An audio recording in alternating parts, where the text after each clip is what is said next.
The Ten Commandments might have been more aptly named the 10 Eternal Rules of Happiness. The word commandment is an unfortunate choice because few persons like to be commanded. As soon as you tell a child not to do a thing, he at once wants to do it. These 10 Commandments are being broken every day, everywhere. Unless their spiritual meaning is understood, people will always rebel against them. The 10 Commandments are eternal rules of conduct that have been set forth in all the great world religions. However, the Scriptures for the most part do not explain the psychology and utility of these commandments. People accept them in church, but do not act upon them outside of church, rationalizing that these precepts are impractical. Yet the breaking of the 10 Commandments is the primary source of all the misery in the world. What is the utility of the commandments? In the Bhagavad Gita, we are told to forsake all else and remember God alone. Absorb thy mind in me, become my devotee, resign all things to me, bow down to me. Thou art dear to me, so in truth do I promise thee, thou shalt attain me. This corresponds to the first of the 10 Commandments given to Moses, thou shalt have no other gods before me. God realization should be the goal of living. Material duties cannot be performed without power borrowed from God.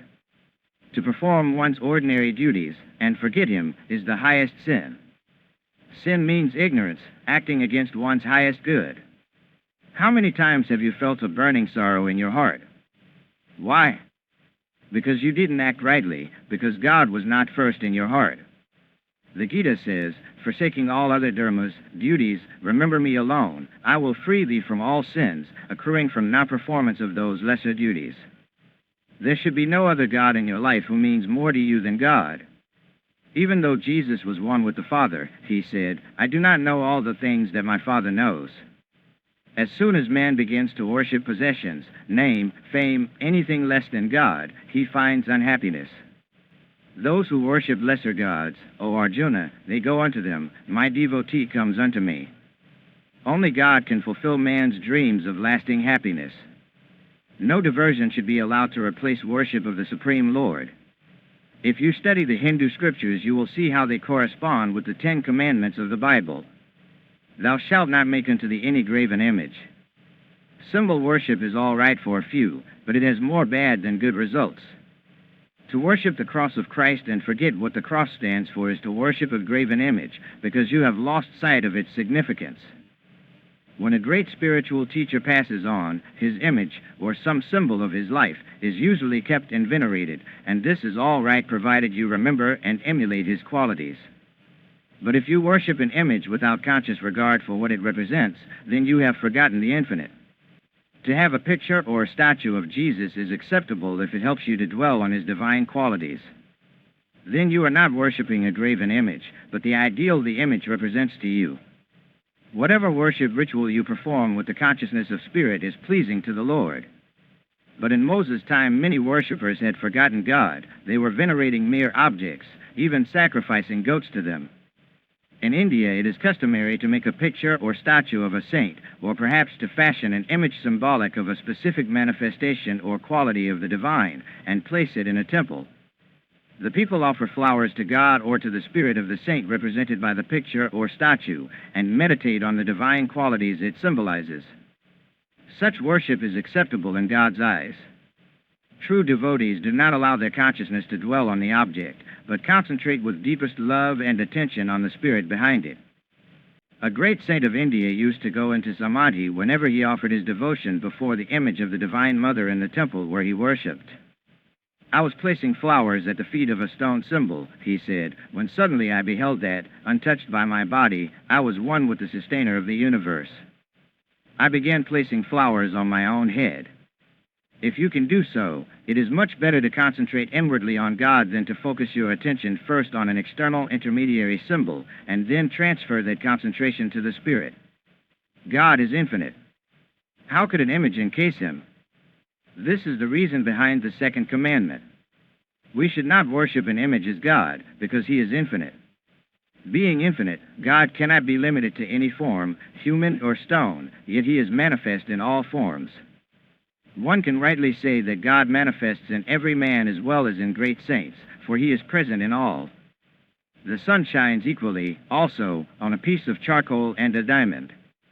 But the diamond receives and reflects the sun's light, whereas the charcoal does not.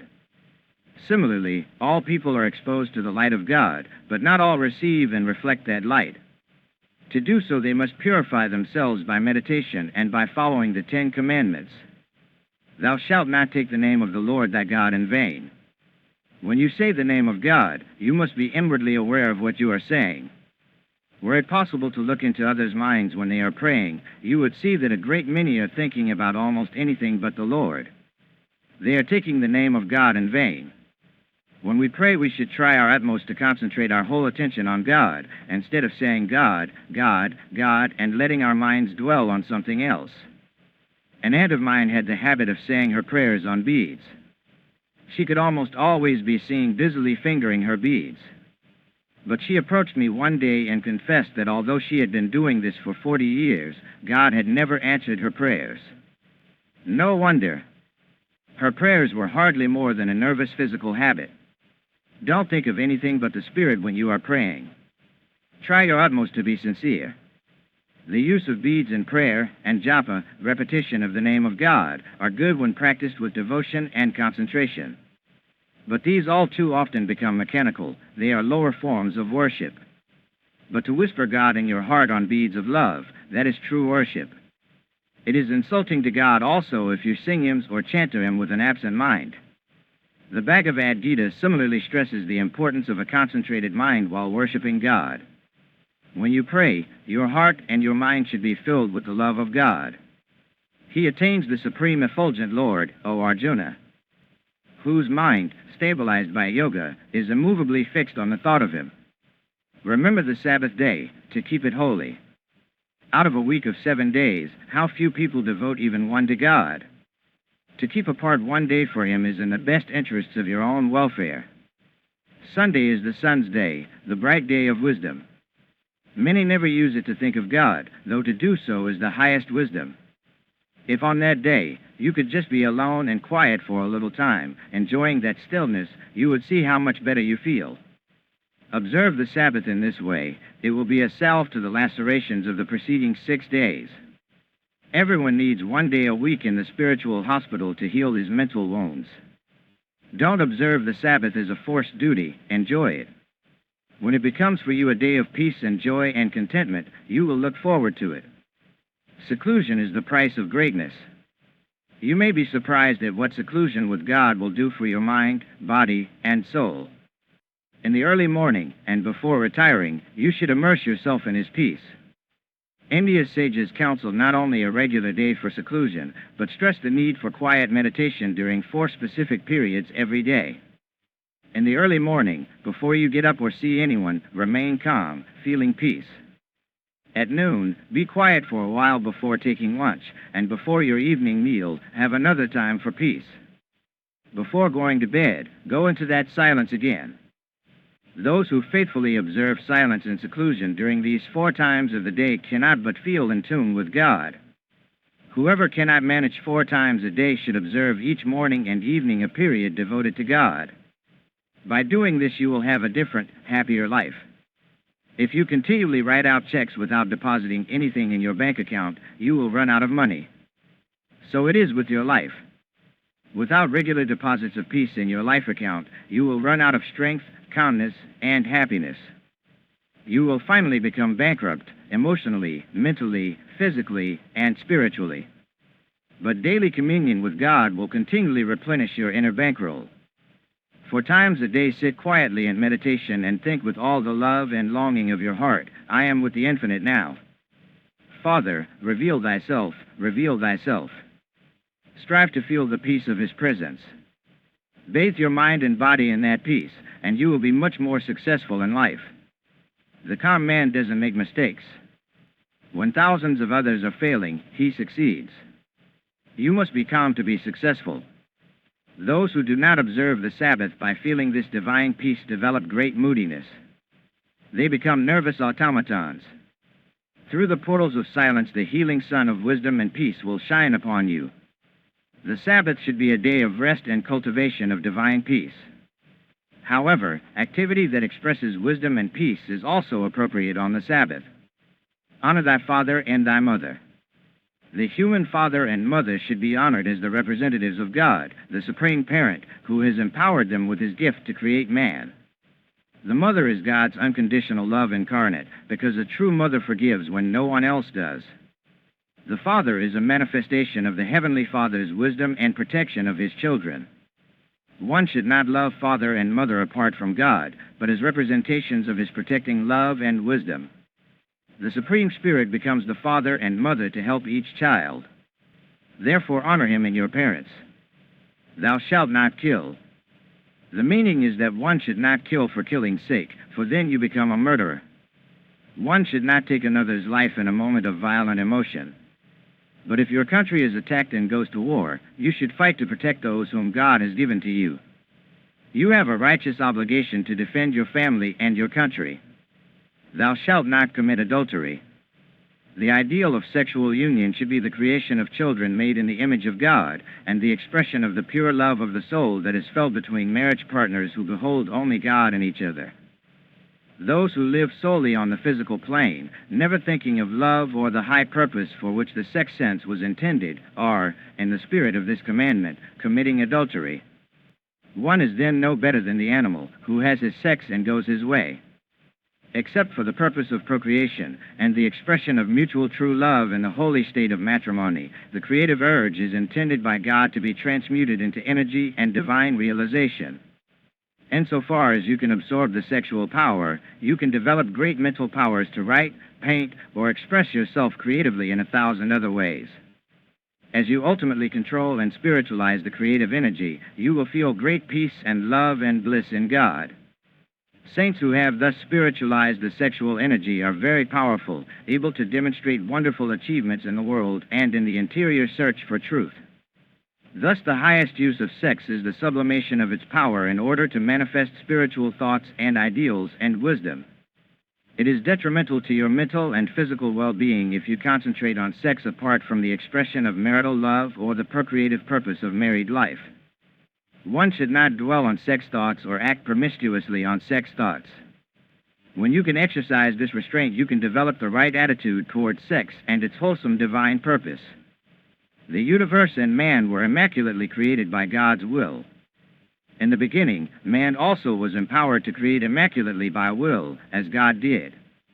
Man lost this power when he was tempted to concentrate on sexual rather than spiritual expression of the divine creative power. To be enslaved by sex is to lose health, self-control, and peace of mind, everything that man needs to be happy. Thou shalt not steal. If all the people in a community of 1,000 steal from one another, each will have 999 enemies. Therefore, one should not unfairly take from others their property or love or peace or any other possession. If you feel no desire to take what does not belong to you, that which you need or wish for will come to you. Stealing begins in the mind, when you begin to covet what others have. The seeds of desire must be removed from the mind. Spiritual unselfishness is the way, then one automatically attracts abundance. Unless material selfishness is abandoned, there can be no happiness in the world. Happiness will come only by spiritual cooperation, when all men begin to feel for others' necessities as for their own, and to work for others as earnestly as for self. Thou shalt not bear false witness against thy neighbor. To harm anyone through distortion of truth is another way of disrupting social happiness. If you want to be treated well, you should treat others well. It is important to speak the truth at all times. To be always truthful, one must understand the difference between fact and truth. You are truthfully pointing out that a man is lame only hurts. It does no good. Therefore, one should not speak unpleasant facts unnecessarily. To tell a truth that would betray another person, and to no worthy purpose, is also wrong. One should not speak untruth to avoid speaking truth, but rather remain silent. Never carelessly or maliciously reveal information that could embarrass and hurt others. Thou shalt not covet thy neighbor's house. Thou shalt not covet thy neighbor's wife, nor his manservant, nor his maidservant, nor his ox, nor his ass, nor anything that is thy neighbor's. Covetousness is the source of discontent. Learn to differentiate between necessary necessities and unnecessary necessities. The more you covet what others have, the more unhappy you will be. You will spend your life in misery and never find contentment. Seek spiritual riches within. What you are is much greater than anything or anyone else you have ever yearned for. God is manifest in you in a way that He is not manifest in any other human being. Your face is unlike anyone else's. Your soul is unlike anyone else's. You are sufficient unto yourself, for within your soul lies the greatest treasure of all, God.